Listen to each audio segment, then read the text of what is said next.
The Minnamurra rainforest is 16 kilometres from the New South Wales coastal town of Kiama. It is part of the Boorloo National Park and is managed by the New South Wales National Parks and Wildlife Service. Minnamurra rainforest has been a long established visitor destination in the Illawarra for more than 100 years. The Minnamurra rainforest area is a really significant piece of rainforest. Just on the 1.6 kilometre loop walk, there is 4 different types of rainforest that visitors experience. The local Aboriginal community live predominantly on the coastal area down around the mouth of the Minnamurra River, but travelling through what is Jamberoo, which is a word meaning track, Aboriginal word meaning track, the Aboriginal community made their way up onto the highlands area around Carrington Falls to meet up with other coastal and western Aboriginal communities. The main claim to fame is that the Minnamurra is the southern limit for the majority of subtropical rainforest species in New South Wales, and there's also more than 2/3 of all fern species found in New South Wales are found in this canyon.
Cicada nymphs lie dormant underground for 17 years. They then emerge and shed their telltale brown shells on the side of trees. The adults climb high into the canopy.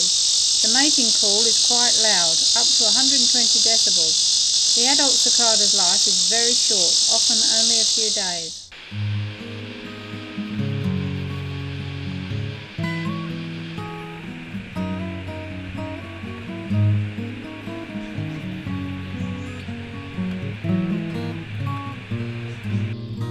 With regards to the education, it was set up as a rainforest education centre, and as manager I see that as the core role of Minnamurra. And we've been very pleased that we've been able to lift the number of students from early days of around 4,000 to an average over the past 12 years of some 16,400 students annually that undergo formal education programs which are aligned to the New South Wales school curriculum. There's plenty, you can't see many, but there's plenty there. Well, somebody looked at it, look at the shape of the leaf, what does that remind you of? Have a look down here over the edge, and you'll see lots of birds nesting. Sometimes you see possums curled up inside those, or frogs, snakes, and sometimes live birds. We also provide opportunities for around 80 odd to 100,000 people a year to experience and enjoy this beautiful piece of rainforest. So yes, it is a very successful education centre for the National Parks and Wildlife Service.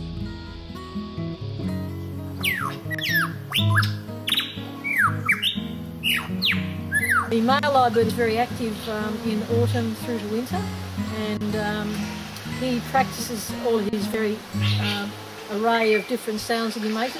He mimics any repetitive sound. It could be birds, it could be if they're on a highway, it could be trucks coming up the road. Or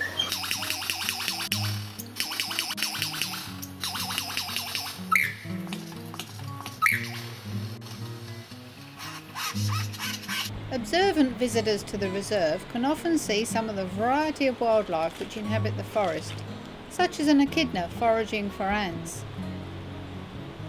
Also, you might observe an eastern water dragon sunning itself on the rocks at the water's edge. There are many bird species nesting here, such as this brown gerygone.